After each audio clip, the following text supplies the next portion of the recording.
This Week in Virology, the podcast about viruses, the kind that make you sick.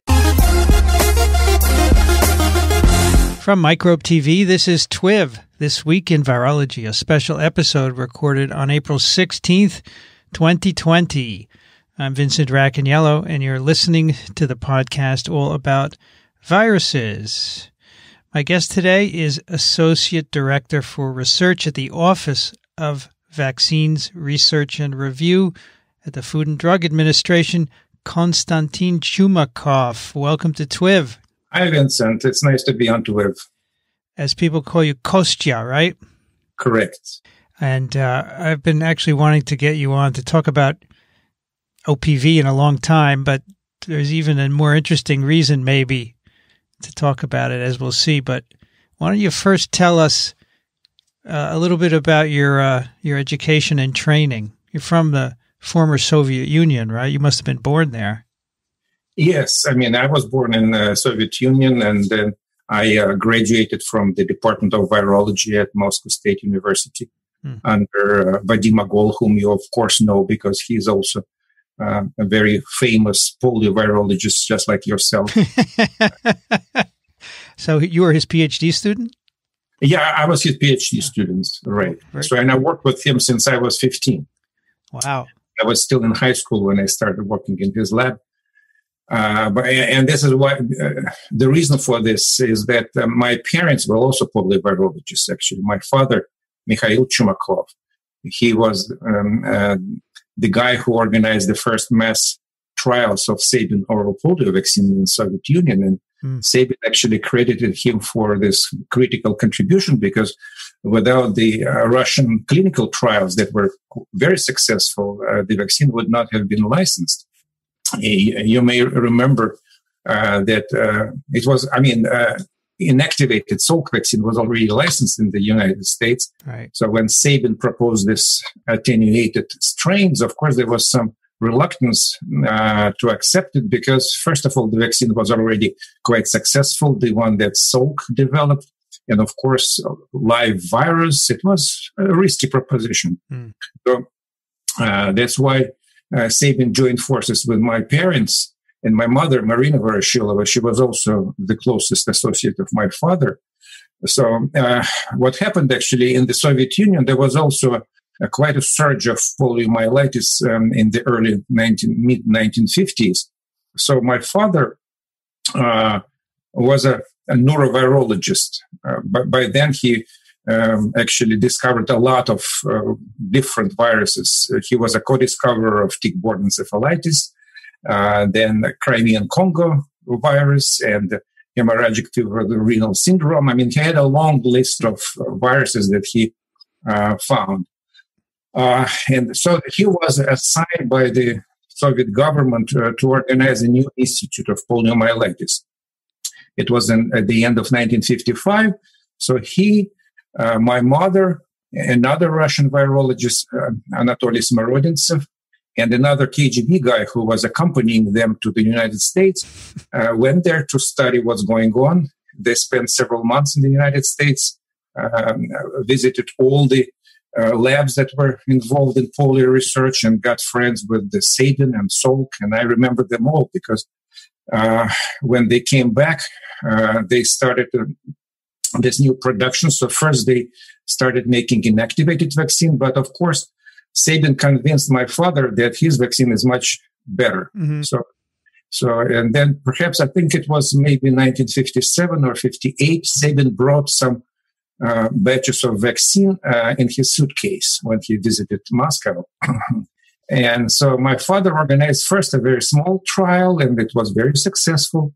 And then he began making vaccines. So this institute in Moscow that is now bears his name was the first OPV manufacturing facility in the world. And at some point, they were exporting it to almost like 100 countries. Most famously in Japan, because in Japan in 1961-62, there was a huge outbreak that was completely stopped by this Russian vaccine. And while they were working on the testing oral polio vaccine, they have found that it causes, besides the induction of a very strong immune response in the form of antibodies, neutralizing antibodies, it also induced some non-specific protective effects that manifested by basically blocking any other virus. So when they were conducting clinical trials, there was always, of course, a placebo control group that was also studied by the same methods. For instance, isolating viruses. So they found that you can always isolate viruses from a group of healthy children. I mean, there are always a couple of adenoviruses, rhinoviruses. I mean, there's always something that is present in the population. But after they gave OPV, it was completely wiped out. So it was an interesting observation. Another, indication that oral polio vaccine has this non-specific effect came from Singapore. There was an outbreak of poliomyelitis caused by type 1 poliovirus in 1959 in Singapore. And at the time, of course, there was no OPV license, monovalent or trivalent, but they got hold of a batch of type 2 OPV, and they decided to use it just to see safety and all this, sort of a phase 1 trial. And it turned out that it stopped outbreak caused by a completely unrelated, serologically unrelated virus. And it's published. And of course, people read it, say, oops, interesting. This is a curious observation. But my mom, she actually really was interested. So she started using OPV in the early 60s and the late 60s against other viral diseases. She had very good results with herpes, for instance. Genital herpes was controlled much better. So the healing of the lesions occurred much faster. And then finally, in 1970, they have conducted a large-scale clinical trial of OPV at 4 clinical sites with more than 60,000 population in the treatment group and 25,000 in placebo group during the outbreak of seasonal influenza. And on average, the reduction of incidence of influenza was 3.8-fold. So, this is really impressive. So basically, it was 75% reduction in influenza. So, and it was not published until my mother passed away. So right before she died, she wrote a review about her work on non-specific effects of vaccines. It was in Russian, of course. It was quite a lengthy piece of work that was also published in Russian. But my father sent a letter to Joe Melnick, whom you probably remember, also a prominent American poliovirologist at Baylor University. And at the time he was editing Progress in Medical Virology, kind of, I think it's an annual publication. So, and Melnick said, sure, I will gladly publish it because I remember Marina, she was my friend, but you have to shorten it. So it was translated and I shortened it about, a quarter of the original size. And it was published, I think, in 1989, I think. So these are basically the only literature available on this. So, but I remembered, of course, this because, as a kid, when I was growing up, my parents, every year we took OPV before the seasonal influenza season, and I don't remember ever getting influenza. So I strongly believe that this is really true. And as a virologist myself, I thought that this is it couldn't be otherwise. Yeah. This certainly does not involve cross-reactive antibodies, right? Between polio and other viruses. So what do you think is the mechanism? Well, it's very interesting because at the time, of course, the observation was that it was interferon because it's interferon is called interferon because viruses interfere with each other by inducing this protein that it's a cytokine that makes cells more resistant to many other viruses. So it's non-specific protection. I think that in this case, we may be talking about other mechanisms as well. But they all, I think, fall under the umbrella of innate immunity. I thought that this whole idea of using vaccines, oral polio vaccines, as kind of non-specific protectors, basically died. But last year, Sasha Gorbalenia, whom you also know, whom actually you interviewed for TWiV a couple of years ago, he called me and he said that there was a lady from Denmark, Christina Ben, who gave a very good seminar at Leiden University, where Sasha worked. And she presented results that are very, very similar to what my mother was doing. So I was also, of course, excited. And I got in touch with her, invited to give a seminar at FDA. And I was really impressed. First of all, she and her colleague, Peter Abbey, they basically independently discovered a very similar mechanism. So Peter Abbey first found it for measles vaccine, live measles vaccine. He found that the reduction of mortality and morbidity of non-specific to any particular pathogen declines dramatically after the introduction of measles, much more than you would expect just by preventing measles. So that was a kind of fascinating finding. So they started digging more and they started expanding the studies into other vaccines. And also confirmed the same for OPV. So they have conducted a number of studies in Denmark and Guinea-Bissau and demonstrated that if kids are immunized with OPV versus IPV, inactivated vaccine, their non-specific all-cause mortality drops dramatically. The same is true for Denmark for hospitalization rates. So it was clear that kids who are immunized with OPV, they really get some additional protection. And what is important is that I think that OPV reduced non-specific mortality by 30%. And then each additional dose was additive, maybe not additional 30%, but there was a substantial increase in this protection when kids received more than one dose. How long does it last, this protection? Well, I think that this is still unknown. Yeah. This is something that needs to be clarified.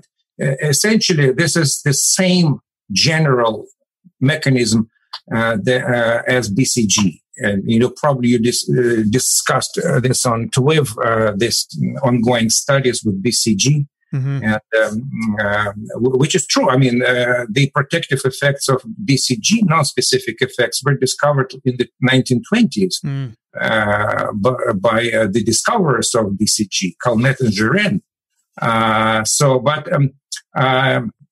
And it is used as an immunostimulator. I mean, BCG is also used in various treatments, including cancer treatment. So that was basically known. And the mistake that many people make is that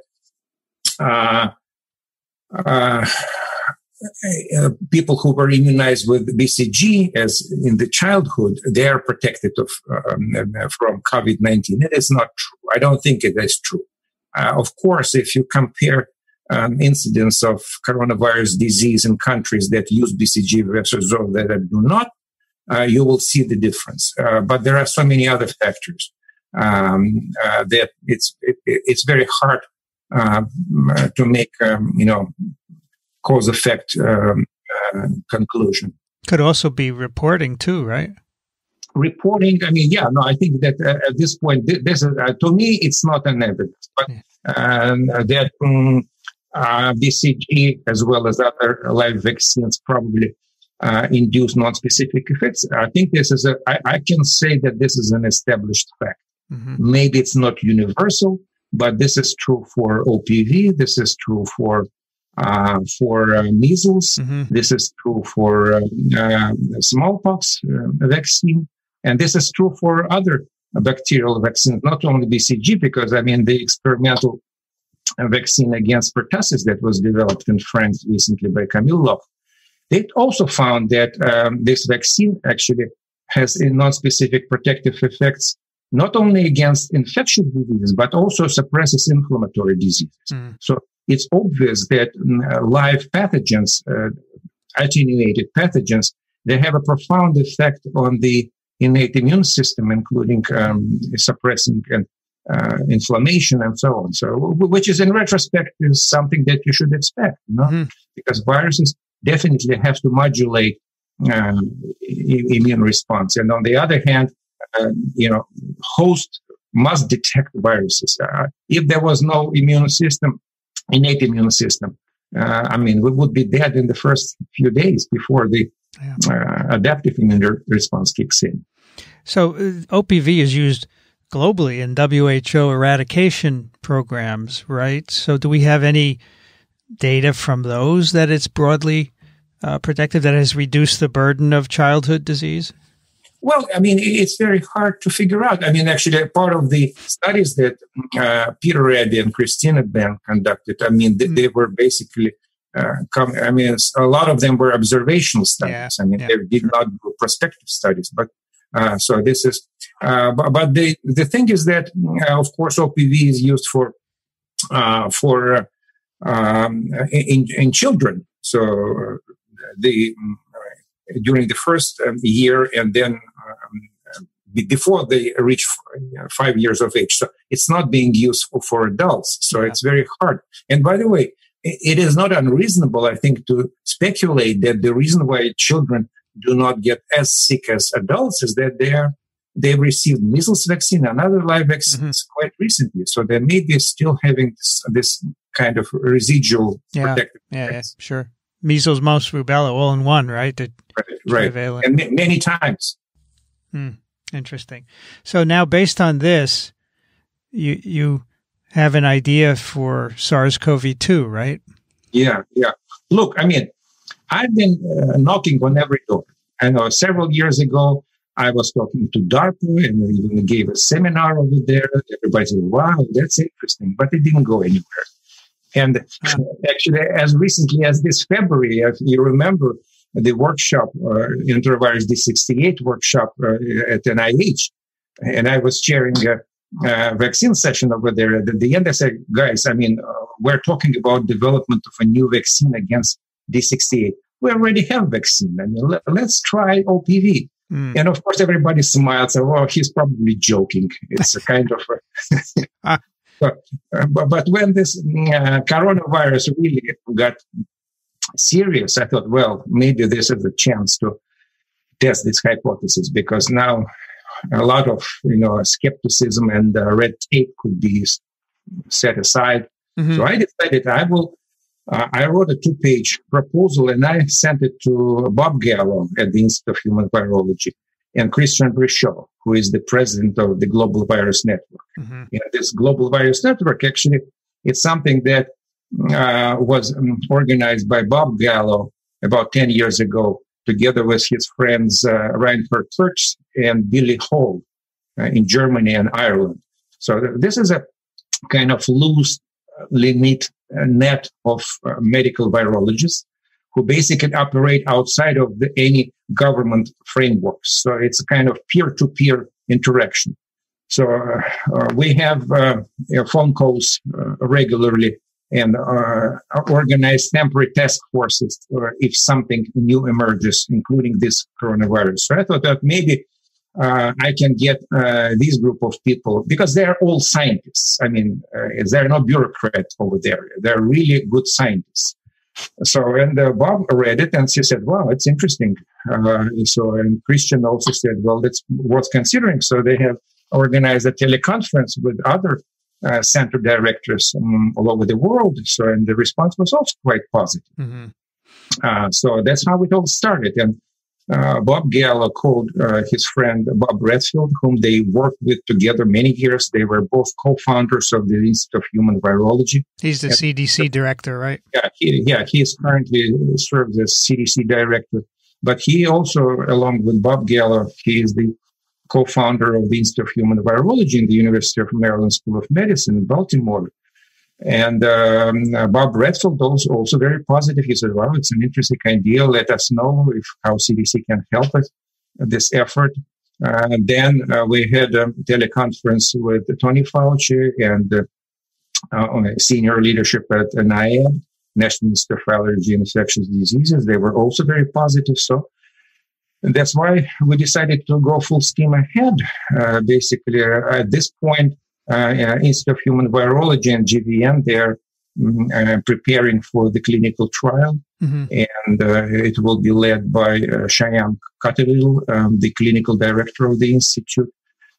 So we're now trying to secure supply of vaccine for this effort and getting all the permissions. So it's quite a tedious thing to organize such a trial, and also looking for clinical centers that would be interested in running this study. So we are thinking about, of course, New York City, because it's, at least at this moment, it's in the epicenter of coronavirus in this country, and also Baltimore, Washington area, which is also quite heavily hit.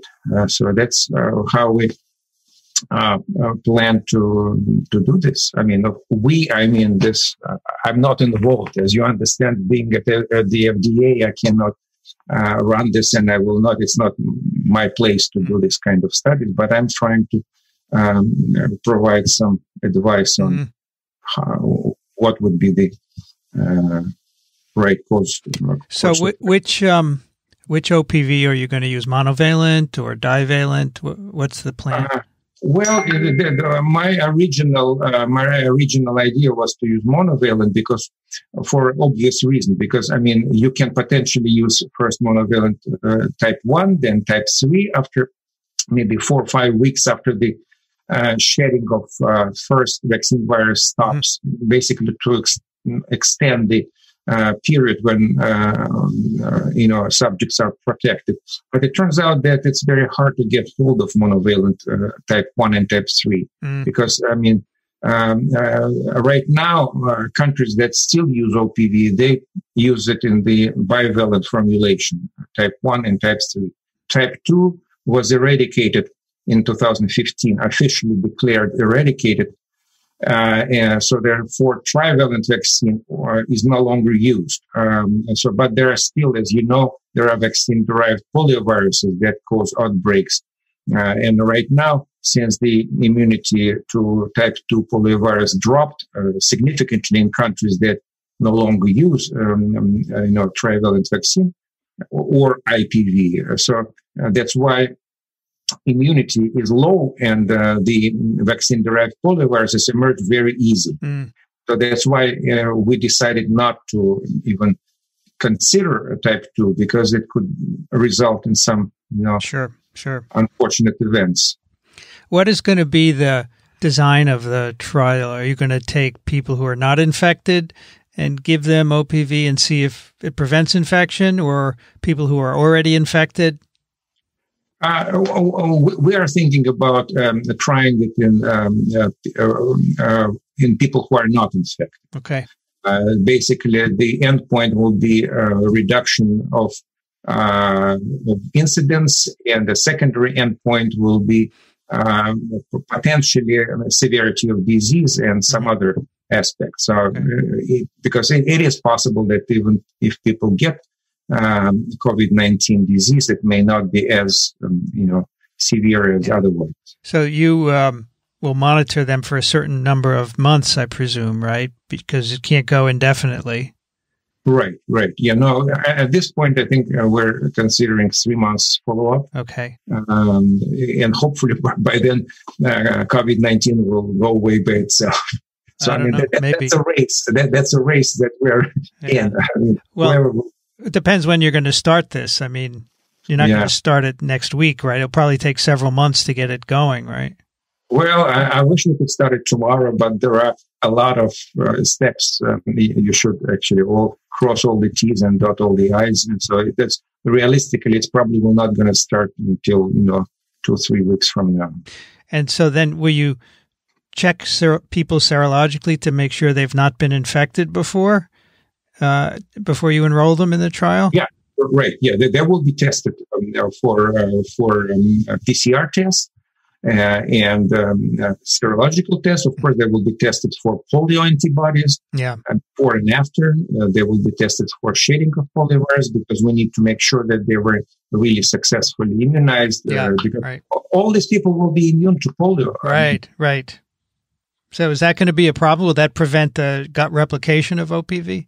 Hopefully not, because first of all people in this country who are younger than 23 are immunized with inactivated vaccine, right? Which does not really produce significant intestinal immunity. Mm-hmm.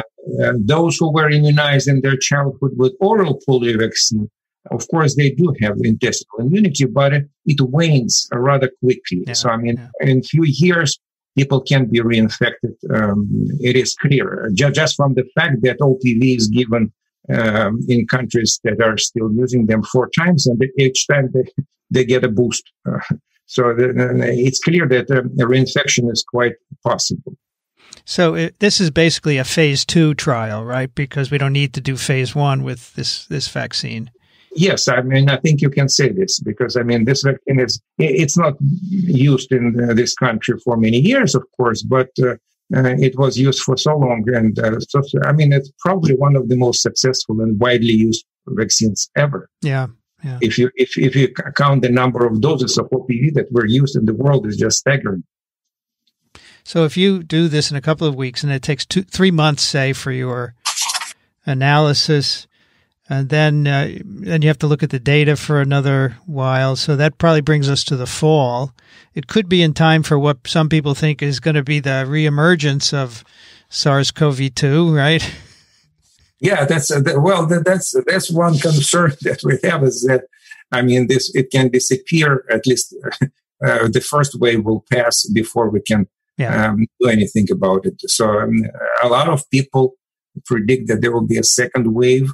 Possibly not in this country, but maybe in the southern hemisphere, and so on. So, but I don't think that we need to wait for 3 months for the results, because I mean there is a way to see if the results are so clear. I mean, it's commonly used in clinical trials. Then, when the results are so clear that it's not even worth continuing. Sure.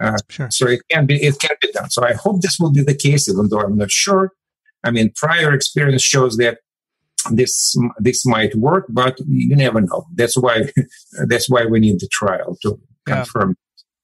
So what kind of result would encourage you that this is worth putting into play in a big way?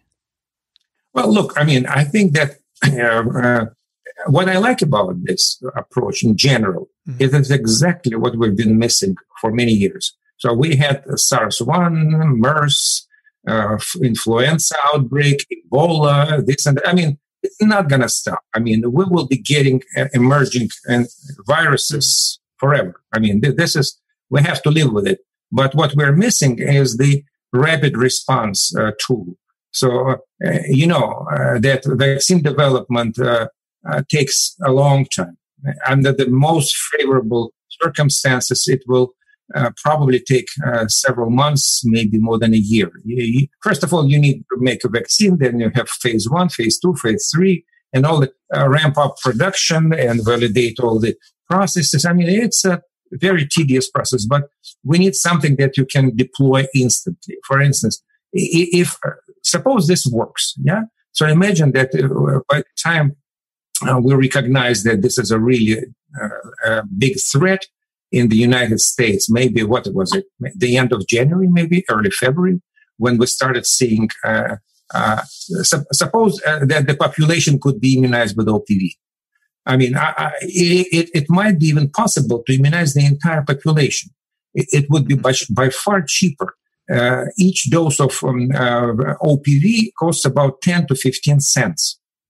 So if you multiply 300 million people by this, I mean, that would be substantial. It would be $30 million. But $30 million in the big scheme of things is nothing.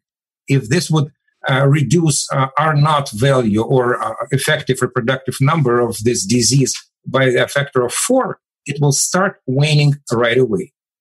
So the most viruses, measles, of course, it has R naught of like 13 or 16.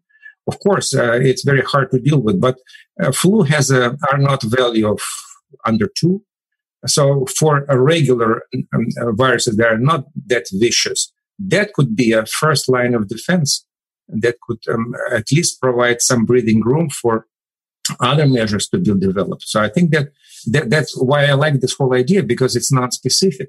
And what I also like about this idea is that I think it's for the first time, it's got kind of, for me, it's a paradigm shift, because we've been always thinking about vaccines as inducers of adaptive immune response. Of course, we know that innate immunity plays a major role. All these adjuvants in TLR agonists that are important for making vaccines more effective, that are added to stimulate. Of course, we know about the involvement of T cells in vaccine in development. But in this case, this is proposed as an innate immune stimulation, and this trained innate immunity mechanism is proposed as the major mechanism of action. And if you think about it, it's not unique, because do you know how the first rabies vaccine developed by Louis Pasteur was made? It was a rabbit brain, ground in a kind of mortar and let sit in the air for a day or two to dry a little and so. So there was a lot of live virus. It was not attenuated at all. Right. It was live virus mixed with whatever you can find in the rabbit brain. And it worked. And if you think about it, I think that what happens here is that there is a race between virus replicating and the immunity developing. That determines life or death. So in this case, when you give a live virus in the milieu of all these innate immune stimulators, the dead bodies, that actually changes this equation. So it boosts innate immune response maybe a little faster. So it overtakes the virus reproduction and protects people before a virus can get to the CNS and kill them.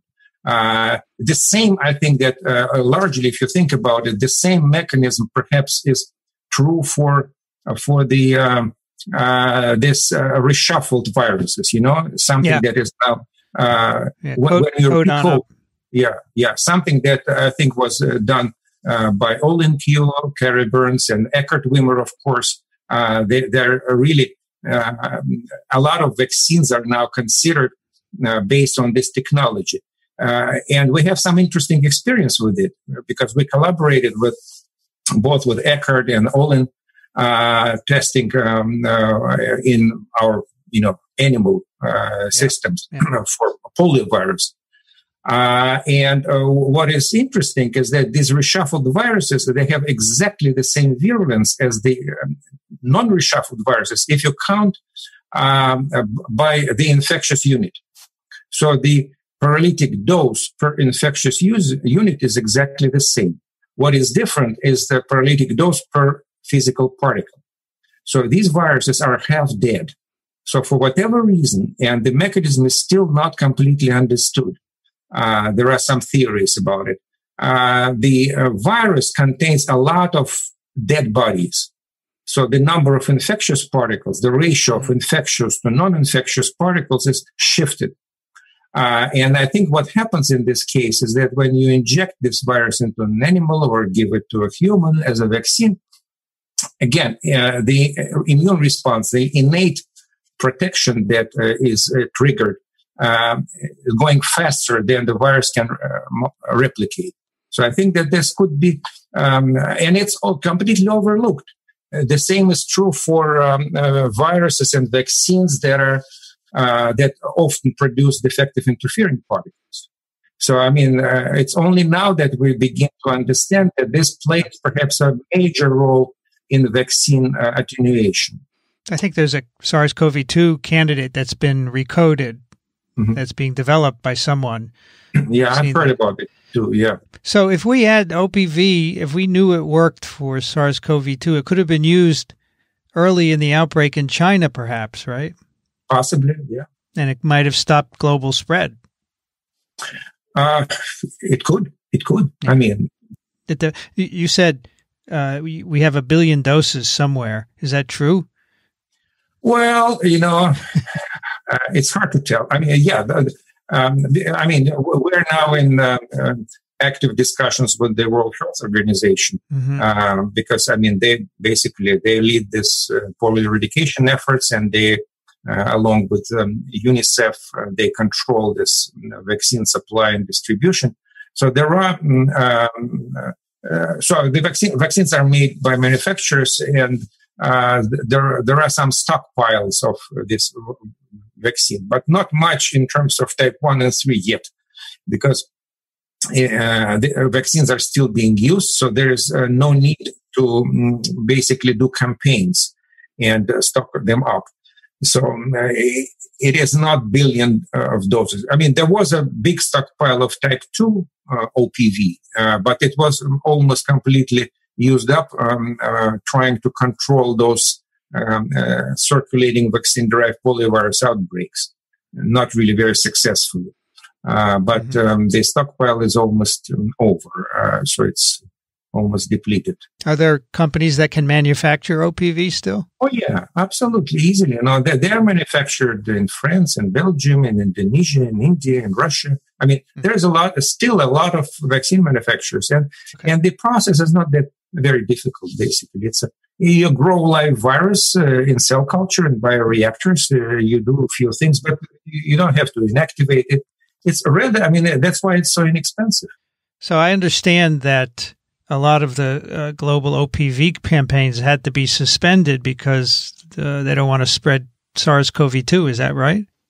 Yeah, no, I think it was the right decision because, first of all, it's not like now nobody gets immunization against poliomyelitis. I think the routine immunizations that they continue. Nice. And it probably depends on country by country, of course. But the campaigns that were planned for this eradication efforts, they had to be put on hold because, first of all, the even transportation of vaccine and all this social distancing, that makes it impossible for people, for instance, go door to door and give vaccine to children, which was going on in many places. It was the only way to deliver vaccine is by basically knocking on every door. So, of course, now it wouldn't be a wise strategy. Yeah. So that's why it was temporarily suspended.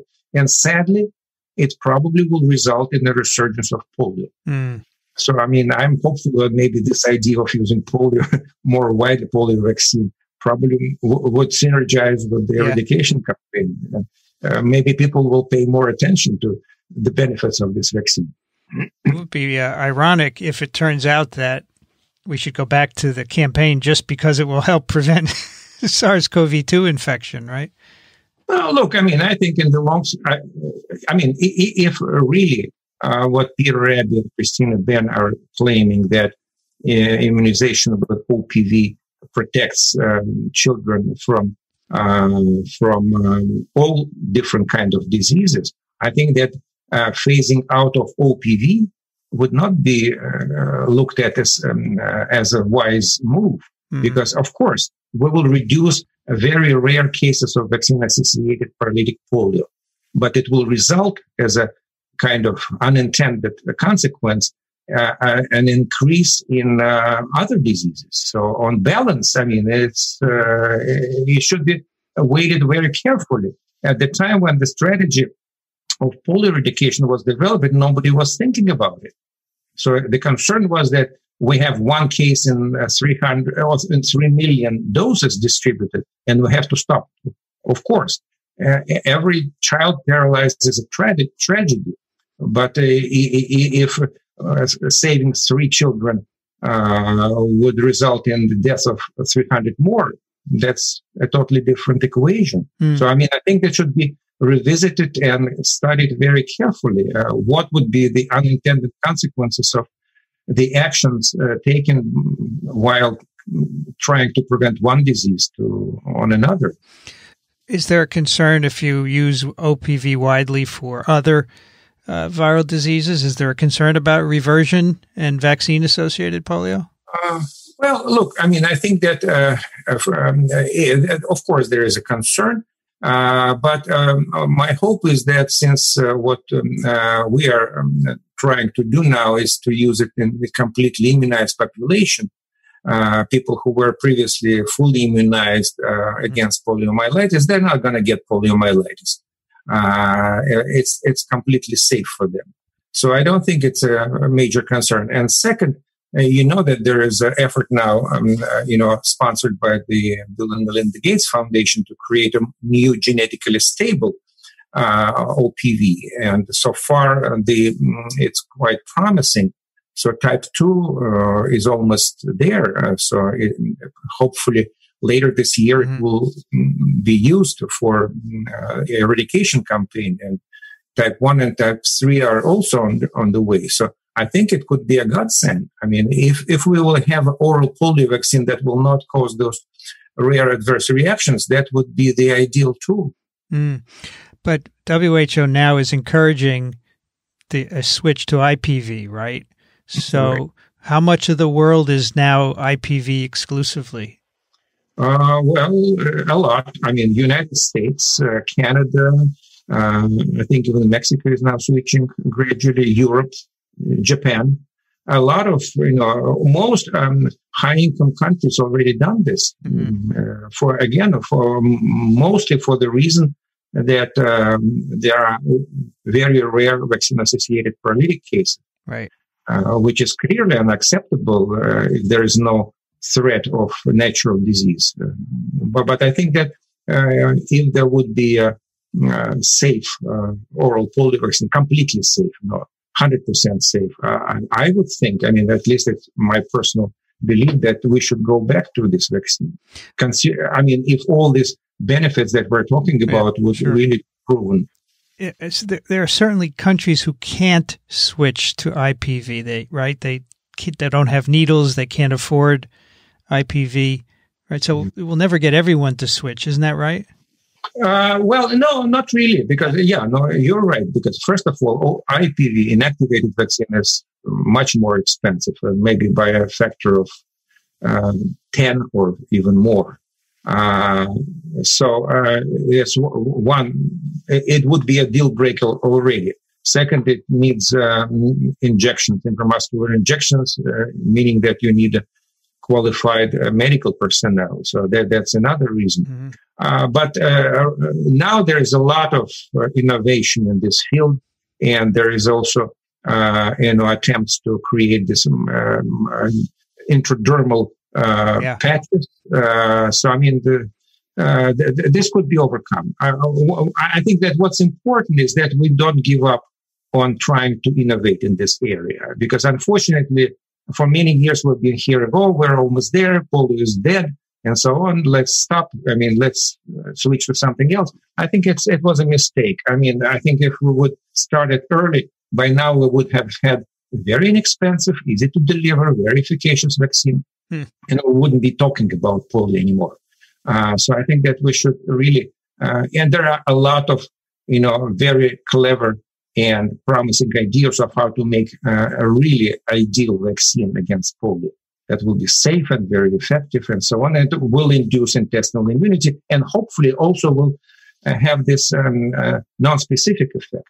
Yeah, that's a good question, because this new OPV2 that was just published not too long ago, it seems to be shed less in terms of time, and maybe that is not consistent with the general protection, right? Well, that's why we need really good clinical trials. Yeah.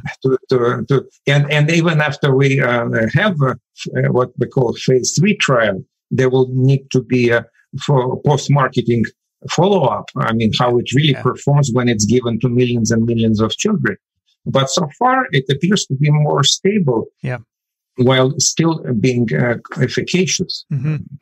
When do you expect NOPV2 to be generally used?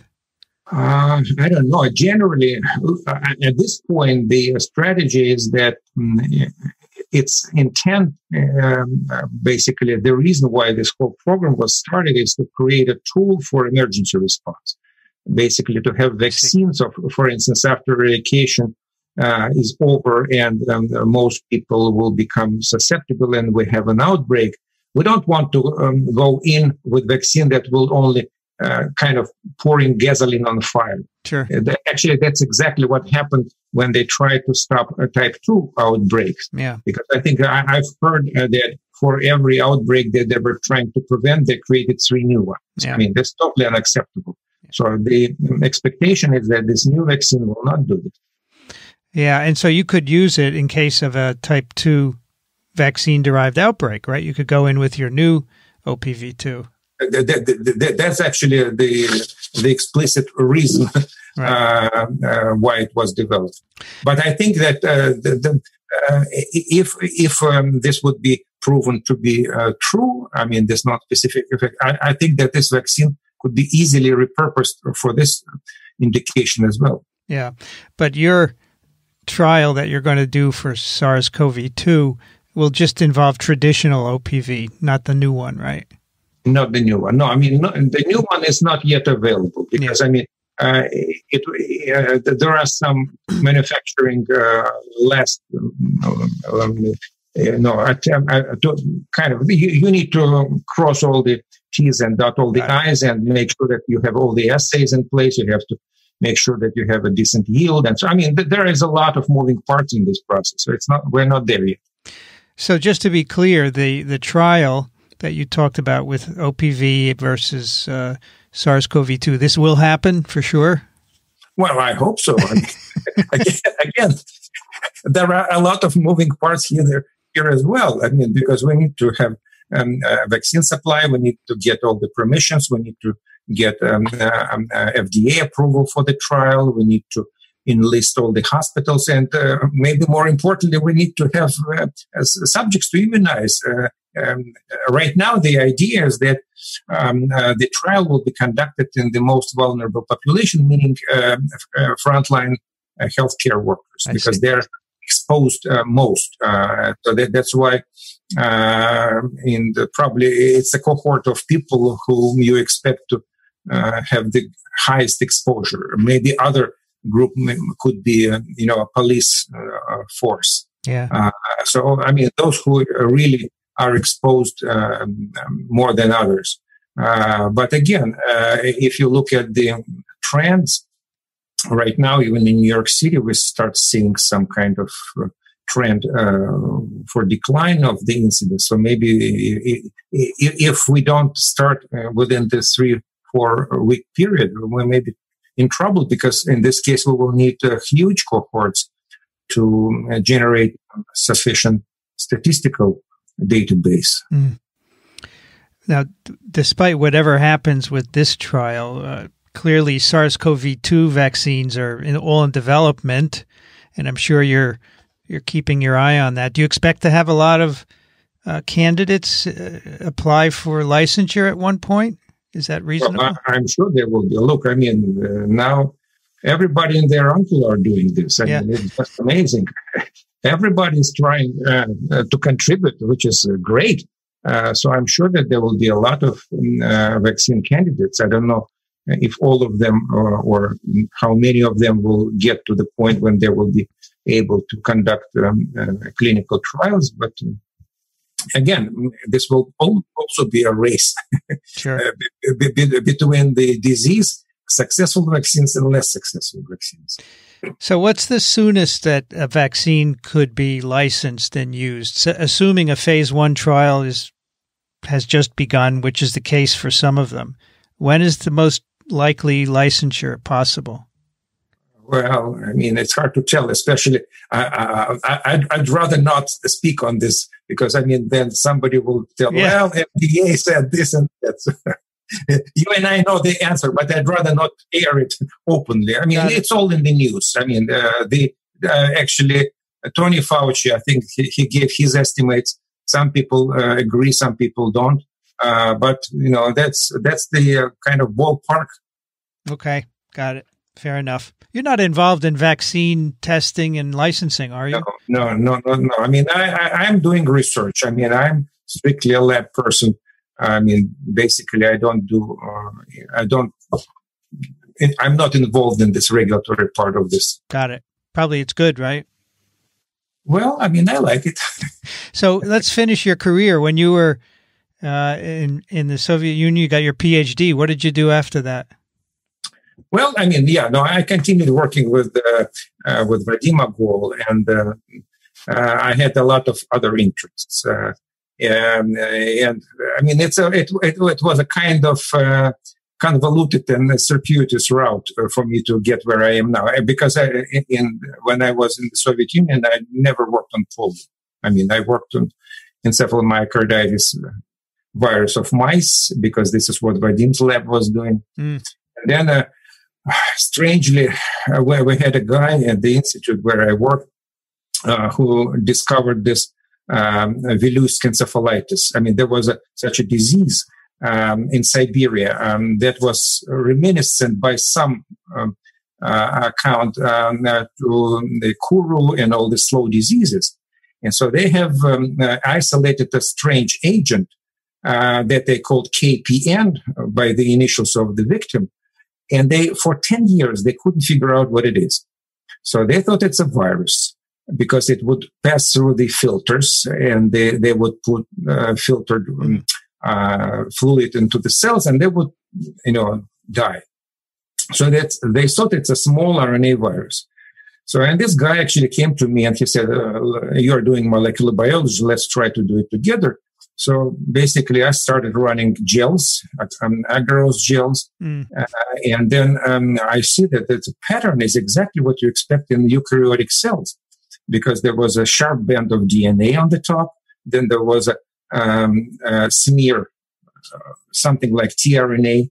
At the bottom, there was a sharp band of 5S RNA, but in the middle, there was a very strange triplet of bands, roughly 18S RNAs running next to each other. I said, wow, that's interesting. What a virus. It has a DNA, it has RNA, and it has tRNA.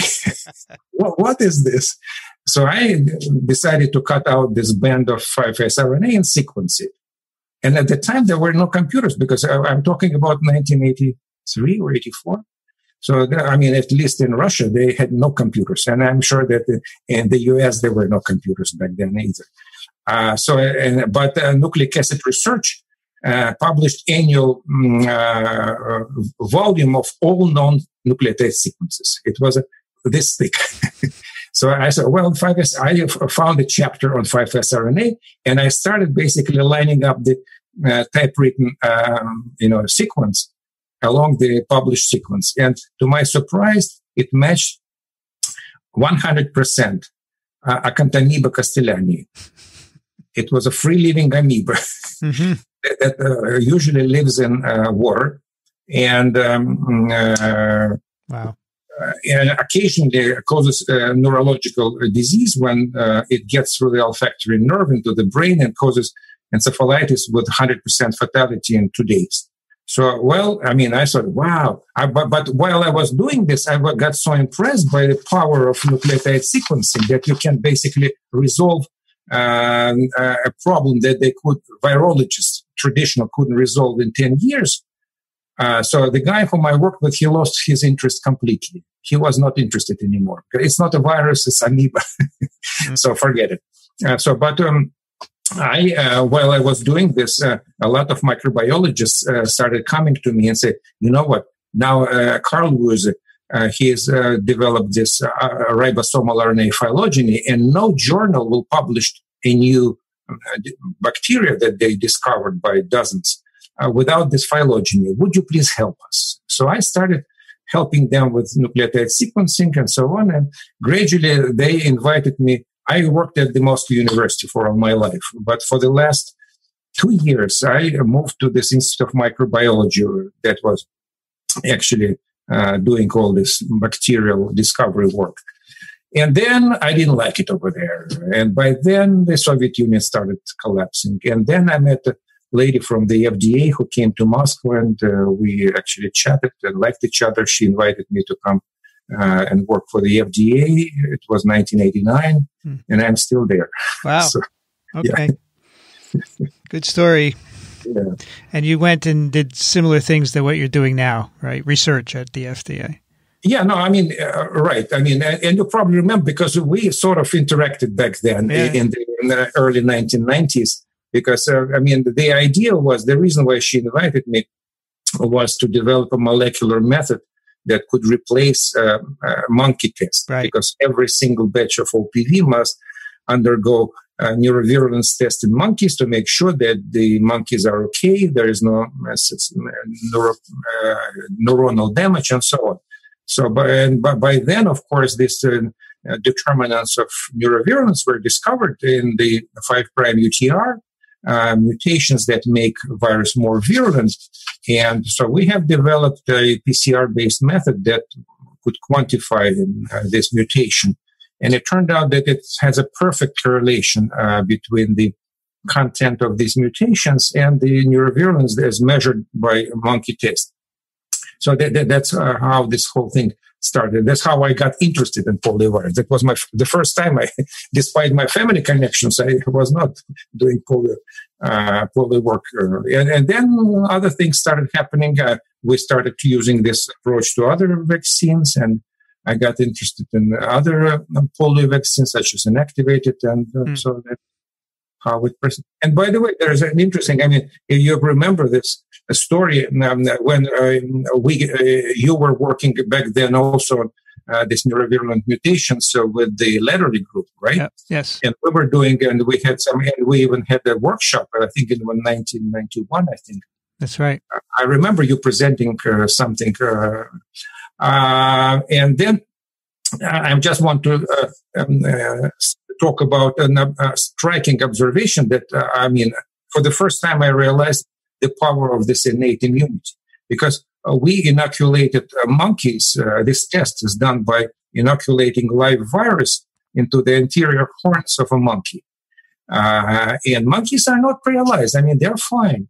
But what happens is that they develop, after a certain 17 days, I remember, if I'm correct, they are examined histologically for neuronal lesions. Mm-hmm. But we decided to see how the stability of virus and what is going on. So if you, in fact, inject a virus, a complete, perfectly good vaccine with a very, very low content of these mutants, and you isolate it 1 day later from the spinal cord of monkeys, just 24 hours later, it will be completely reverted.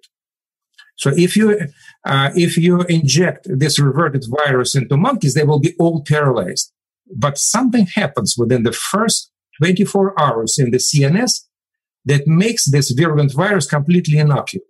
And they're pretty happy. They don't care about this revertant replicating straight in the spinal cord. So this tells you that there is, the role of innate immune response in polio and other diseases. I mean, it's just scratch the surface. So in every recipient of OPV, you have reversion, yet only 1 in a few million kids get paralyzed. Maybe they have a defect in innate immunity that allows those revertants to do something, right? Absolutely, yeah, because I think that when they analyze this database of those vaccine-associated paralytic cases, most of these kids, or at least a significant part of them, have one or the other immunodeficiency syndrome. So they are all, it's mostly the reason for these paralytic cases is not as much virus, but mostly some defects in the host immune response. Albert Sabin used to always say to me, "There's nothing wrong with my vaccine." Yeah. He was right, probably. He was probably right, but he had some conflict of interest. Of course.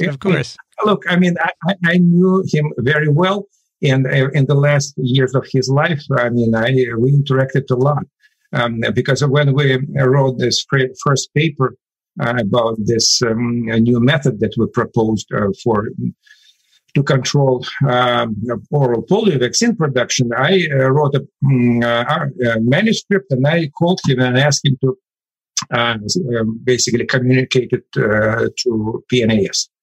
And he said, no. I decided I will not communicate any more papers. And the next day he calls me and said, Kostya, I changed my mind. I will communicate your paper, but only on condition that you will accept all the corrections that I will make. And I said, sure, absolutely. I'll be delighted and I'll be honored. So I spent 2 or 3 days in his kitchen. We were sitting around the kitchen table and he would be crossing out all the words. But he crossed out every single word mutation. He said, no, you cannot say mutation. It's a nucleotide change. Because mutation has a very bad connotation. We should never use this word when it comes to vaccines. So, all right, that's fine. I don't mind. He was right, actually, because even in people, we call them SNPs now. We don't call them mutations. Yeah, exactly. Look, he was really a profound thinker and very, very... he understood this quasi-species concept before it was really cool. It's in his 1955 paper. He was talking about spectrum. He was writing that every viral population has a spectrum of particles with very different phenotypic properties. So the only reason, the only way to create a vaccine is to select the pre-existing tiny. And he developed this strategy. Some people can think that this OPV that he created was basically kind of alchemy, trying to passage from here and there. But he had a very good rationale behind it. He was saying that I figured that virulent particles, they replicate to a higher titer, but they replicate slower. But attenuated particles, they don't reach the high titers, but they finish their replicative cycle sooner. That's why I decided I will do rapid passages without letting virus replicate completely. So he would passage 24 hours, and even without complete CPE, he would passage it again and again. And as a result, it worked. Yeah. That was really, really, I don't know whether it's true or not. That virulent particles replicate slower. I have no idea how did he come to this conclusion, but it worked. Yeah, it did. No, I agree. It's a amazing accomplishment. His OPV, really, for sure. Yeah. Kostya, is there anything we missed that we should mention? No, I don't think so. The only thing I'm hoping that this trial could move along and proceed and will result in some good results. Because if it will, I think it will open a completely new avenue of research. Not only research, but it would provide such a great tool for public health and for preparedness to emerging diseases. Well, good luck. I hope it gets done. It sounds interesting. Yeah. Thank you, Vincent. All right. That's a special TWiV. You can find all the episodes at microbe.tv/TWiV. Send your questions and comments to twiv@microbe.tv. If you like what we do, consider supporting us, microbe.tv/contribute. My guest today from the FDA here in the U.S., Kostya Chumakov. Thank you so much. Thank you, Vincent. Interesting. I've hoped for many years to get you on to talk about OPV, but this is like a natural. Well, I'm glad we're doing. Well, I hope to be back when the results are in. Well, for sure. Definitely. Yeah. We will hope your trial goes ahead, and when the results are in, please come back and we'll talk about it. That would be great. Yeah. I'm Vincent Racaniello. You can find me at virology.blog. I want to thank ASV and ASM for their support of TWiV. Ronald Jenkins for the music. This episode of TWiV was recorded, edited, and posted by me, Vincent Racaniello. You've been listening to This Week in Virology. Thanks for joining us. We'll be back next week. Another TWiV is viral.